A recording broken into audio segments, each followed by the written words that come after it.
السلام علیکم ناظرین کرام، نئی ویڈیو میں آپ کو خوش آمدید کہتے ہیں۔ پاکستان میں ہمارے خفیہ اداروں پر ہمیشہ یہ الزامات لگتے آئے ہیں کہ وہ ہر طرح کے ناجائز ہتھ کنڈوں میں ملوث رہے ہیں۔ گزشتہ روز 6 ججز نے خط لکھا اور بتایا کہ کس طرح خفیہ اداروں کے لوگ ان پر دباؤ ڈال کر اپنی پسند کے فیصلے لکھوا رہے ہیں۔ وہ ادارے جن کا کام پاکستان اور عوام کی حفاظت کرنا اور ان کے ساتھ کھڑے ہونا ہے، وہ کس طرح سے عوام مخالف سرگرمیوں میں ملوث ہیں، کس طرح سے انہوں نے پچھلے 2 سال میں ننگے ظلم اور جبر کا مظاہرہ کیا، وہ کسی سے ڈھکا چھپا نہیں ہے۔ یہی وجہ ہے کہ عوام الناس جنہیں ڈرایا دھمکایا گیا، جن کے ساتھ دشمن ملک کے ایجنٹوں جیسا سلوک کیا گیا، انہوں نے اپنے ووٹ کی طاقت سے ان اداروں میں بیٹھی ان شخصیات سے بیزاری کا اظہار کیا جو اس مکروہ دھندے میں ملوث ہیں۔ گو اس الیکشن کو بھی چوری کیا گیا، ایک لمبی داستان ہے جس سے سبھی واقف ہیں۔ اب دوبارہ ہماری ایجنسی رنگے ہاتھوں پکڑی گئی ہے۔ یہ خط لکھا ہے بہادر سرکاری افسر نے، جو میں آپ کے سامنے پڑھتا ہوں۔ وہ کہتے ہیں کہ special report attack on staff interference in official work. It is informed that today on 19th of April 2024, the following officials of ISI intelligence wing posted at Bajod came to my office at about 12 p.m. and misbehaved with undersigned pressure tactics to change the polling staff the upcoming by-election 2024 and also demanding data of polling staff. اور نام انہوں نے آگے دیے ہیں۔ نام کیا ہیں ان لوگوں کے جو ISI آفیسرز تھے؟ ایک کا نام تھا احمد، یہ کور نیم ہے، اصل نیم نہیں ہے۔ شیر زمان، جس کا اوریجنل نام امجد سن آف محمد اکبر ہے، جس کا شناختی کارڈ نمبر بھی ڈالا گیا ہے اس ایپلیکیشن میں۔ ذیشان، جس کا کور نیم ہے، اور عبداللہ، جو اس کا کور نیم ہے۔ پھر وہ سرکاری افسر لکھتے ہیں کہ the undersigned refused and asked them to leave office. I then immediately rushed to your good office and verbally informed your good self about above incident. As Friday prayers time was approaching, hence we went to masjid and returned home for lunch. At 2:05 p.m., I was informed telephonically by my staff. All officials of ISI came to my office again and physically assaulted and beaten Mr. Hazratullah, DEO, noticed by Election Commission, besides pointing gun weapon at him in the line of duty and fled away from the spot. یہ report ہے۔ پھر نیچے انہوں نے لکھا ہے کہ ایسے الیکشن ہم نہیں کروا سکتے، یعنی ISI کے لوگ گن کے زور پر انہوں نے ان کو مارا ہے، پیٹا ہے اور یہ سارا کچھ کیا ہے۔ ISI کے یہ 4 افراد آئے اور یہ ہم سے عملے کی تفصیلات پوچھتے رہے۔ پہلے کہتے رہے کہ یہ عملہ تبدیل کرو، پھر تفصیلات مانگتے رہے، اور جب تفصیلات نہیں دی گئیں تو انہیں مارا، اور مارنے کا کیا رزلٹ نکلا ہے یہ ذرا سنیں۔ ایک قانون، 2 دستور، ISI کے غنڈہ گردی، الیکشن باجوڑ، سازمان اور ذیشان، سارے ISI ایک قانون۔ جی ناظرین کرام، یہ کون سے غنڈے ہیں جو چاہتے ہیں کہ باجوڑ جیسے سینسٹیو علاقے میں ISI مرد آباد کے نعرے لگیں؟ یہ بادشاہ سلامت کیوں پاکستان کو تباہ کرنے پہ تل گئے ہیں؟ یہ ضمنی الیکشن کو بھی مینیج کر رہے ہیں۔ کیا آپ کو پتہ ہے کہ جو اطلاعات ہیں وہ کیا ہیں؟ پہلے سے فارم، جو خالی فارم 45 ہے، اس پہ پریزائڈنگ افسران کے دستخط کروا لیے گئے ہیں مختلف حلقوں میں، تاکہ جب الیکشن ہوگا ووٹ ڈلیں گے، اس کے بعد اگر تحریک انصاف کے پاس پھر دوبارہ فارم 45 ہوئے بھی تو اس بار جعلی فارم 45 پہلے سے دستخط شدہ ہیں، اس میں صرف اپنی مرضی کے نمبرز بھر لیے جائیں گے، کسی کا نمبر کسی کو دے دیا جائے گا اور کسی کا کسی کو۔ یہ پہلے سے تیاریاں کی گئی ہیں۔ یہ کون کر رہا ہے؟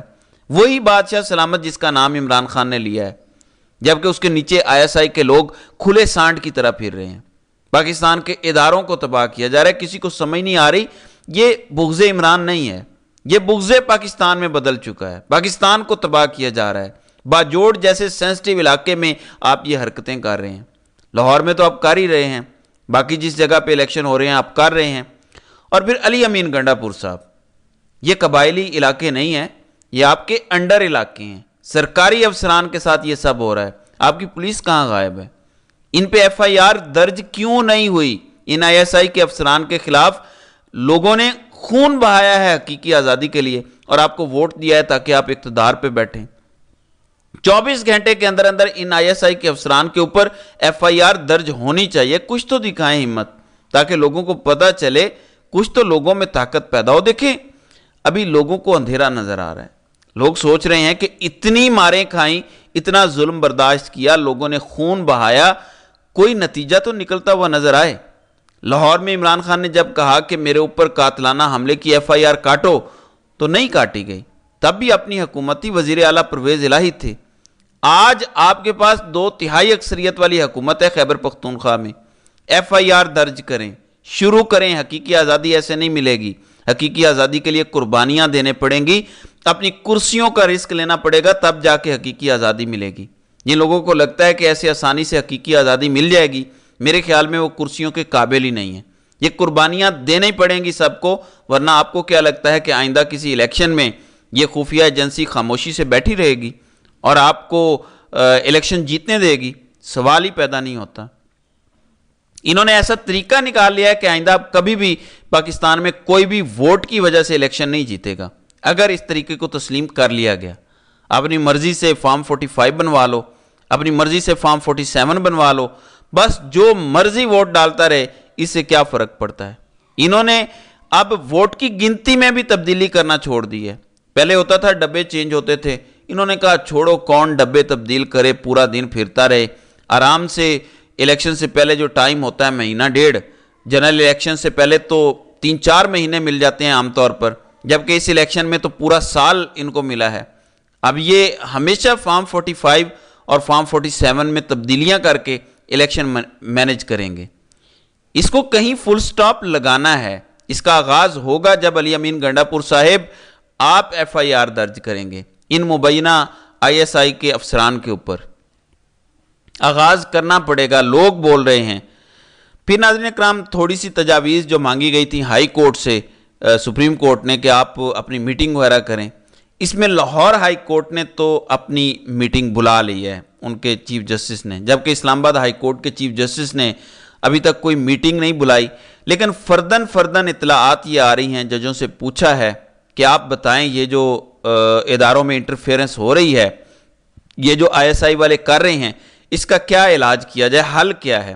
وہاں سے بھی اب آوازیں اٹھیں گی.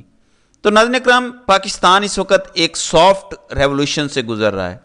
یہ جو باجوڑ میں سویلین کھڑے ہوئے ہیں, یہ جو کلرک ایسوسی ایشن نے بائیکاٹ کیا ہے باجوڑ میں الیکشن کا کہ ہم اس طرح آئی ایس آئی کی بدماشی کو تسلیم نہیں کریں گے, یہ سافٹ ریولوشن ہے. خون بہائے بغیر لوگ ان کے خلاف کھڑے ہونا شروع ہو گئے ہیں. لوگ آگے سے ڈٹ گئے ہیں. وہ مارنے آتے ہیں تو لوگ اپنا سینہ سامنے پیش کر دیتے ہیں کہ مارو ہمیں, لیکن اس کے بعد لوگ چپ نہیں کرتے بلکہ بولتے ہیں. پہلے چپ کر جاتے تھے. تو یہ ایک نرم انقلاب ہے جو عمران خان لانا چاہتے تھے, یہ معاشرے میں شروع ہو گیا ہے. یہ آگے بڑھتا جائے گا اور بادشاہ سلامت کے لیے زمین تنگ ہوتی جائے گی. جیسے ان لوگوں نے عرش شریف کے لیے زمین تنگ کی تھی, ان سب کے لیے زمین تنگ ہوتی جائے گی. یہ نرم انقلاب اب رکنے والا نہیں ہے. آپ نے کل 21 اپریل کو ووٹ دینا ہے, قطع نظر اس کے کہ شام کو کیا ہوتا ہے. جتنی محنت ان کو دھاندلی کرنے میں لگے گی, اتنی آپ کے ووٹ کی طاقت ان کو تکلیف دے گی. آپ نے ان کو تکلیف دینی ہے, ان کو تکلیف پہنچانی ہے, یہاں تک کہ یہ واپس اپنی بیرکوں میں چلے جائیں اور ملک سویلینز چلائیں. ان لوگوں کو واپس آئین کے متحد اپنی جابز کرنا پڑیں گی. کوئی بھی ملک اس قسم کی لا قانونیت کے ہوتے ہوئے چل نہیں سکتا, اور یہ انشاءاللہ جلد شکست کھائیں گے. اور جنہوں نے گزشتہ 2 سالوں میں عوام الناس کو تختہ مشق بنایا, ظلم کیا, وہ لوگ بھی جلد اپنے عبرتناک انجام کو پہنچیں گے. اور یہ وقت زیادہ دور نہیں ہے, انشاءاللہ ہماری آنکھوں کے سامنے یہ جلد ہوتا ہمیں نظر آئے گا. تو ناظرین کرام, آپ کی اس ویڈیو کے حوالے سے کیا رائے ہے؟ آپ اپنی رائے کا اظہار کامنٹ سیکشن میں ضرور کیجیے گا.